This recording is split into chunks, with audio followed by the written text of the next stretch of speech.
4 जून को पता चलेगा। 4 जून को पता चल जाएगा कि किसकी जीत, किसकी हार और किसकी सरकार। Bureau report, Republic Bharat.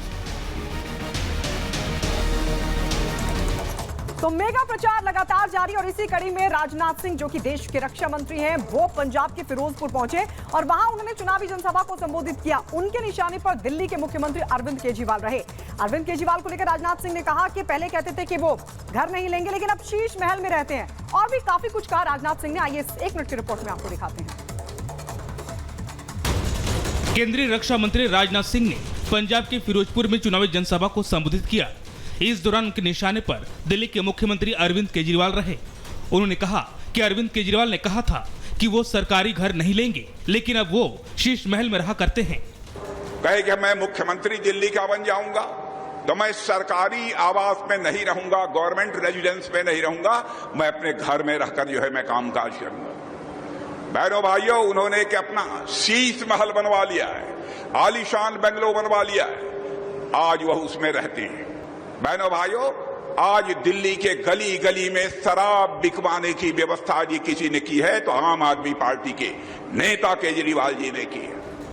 ये बात भारत के रक्षा मंत्री राजनाथ सिंह ने फिरोजपुर संसदीय सीट के अंतर्गत आते विधानसभा हल्का जलालाबाद में रैली को संबोधित करते हुए कही। इस दौरान उनके साथ बीजेपी उम्मीदवार राणा गुरमीत सिंह सोढ़ी और पूर्व कैबिनेट मंत्री सुरजीत कुमार जियाणी भी मौजूद रहे। Bureau report, Republic Bharat.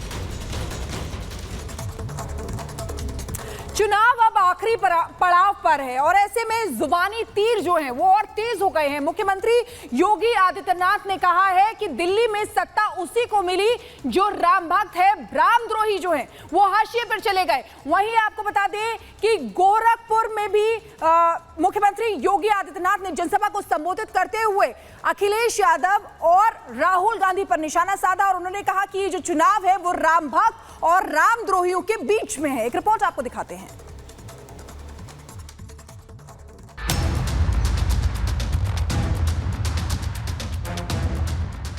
देश में 7वें यानी आखिरी चरण के मतदान की लड़ाई चरम पर है।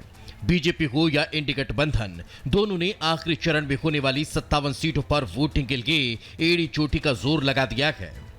1 जून को होने वाले मतदान में दोनों तरफ से तीखे आरोप प्रत्यारोप चल रहे हैं। इस चरण में उत्तर प्रदेश की 13 सीटों पर वोटिंग होगी। यही वजह है कि बीजेपी इस चुनाव को राम के नाम पर लड़ना चाहती है। सीएम योगी ने गोरखपुर में एक रैली के दौरान इस चुनाव को राम भक्त और रामद्रोहियों के बीच का बताया है। उन्होंने साफ शब्दों में कहा कि राम भक्त ही दिल्ली पर राज करेगा। मैं लोगों से पूछता हूं कि भाई आप लोग मोदी जी को इतना प्यार क्यों करते हैं? आप इतना बीजेपी को समर्थन दे रहे हैं, इसके पीछे कारण क्या है? तो लोग एक ही बात कहते हैं। लोग कहते हैं कि जो राम को लाए हैं हम उनको, जो राम को लाए हैं हम उनको लाएंगे।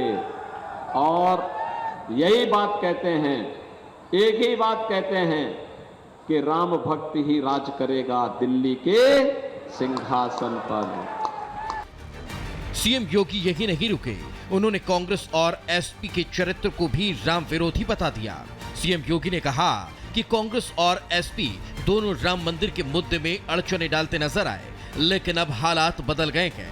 सीएम योगी के इस बयान का उत्तर प्रदेश और बिहार सहित हिंदी भाषी क्षेत्रों में होने वाले मतदान पर पूरा असर पड़ सकता है। एक बार फिर सुनिए योगी ने कैसे एसपी और कांग्रेस को राम मंदिर के मुद्दे पर लताड़ लगाई है। कांग्रेस कहती है राम मंदिर का निर्माण नहीं होना चाहिए था, दुनिया में संदेश गलत गया है। समाजवादी पार्टी कहती है राम मंदिर बेकार बना है। मैंने कहा भी देखो, राम मंदिर में उमड़ने वाली भीड़, श्रद्धालुओं की भीड़ बताती है कि राम मंदिर तो ठीक बना है, लेकिन तुम लोगों की बुद्धि भ्रष्ट हो गई है। तुम्हारी बुद्धि में भूसा भर गया है, इसलिए तुम्हें राम मंदिर बेकार लगता है। एक तरफ योगी आखिरी चरण की लड़ाई को राम मंदिर के मुद्दे पर लाना चाहते हैं, तो वहीं दूसरी तरफ इंडी गठबंधन आखिरी चरण में भी संविधान, आरक्षण और महंगाई, बेरोजगारी के मुद्दे पर अटका दिखा। इंडी नेताओं की तरफ से आज भी जीत का दम भरा गया।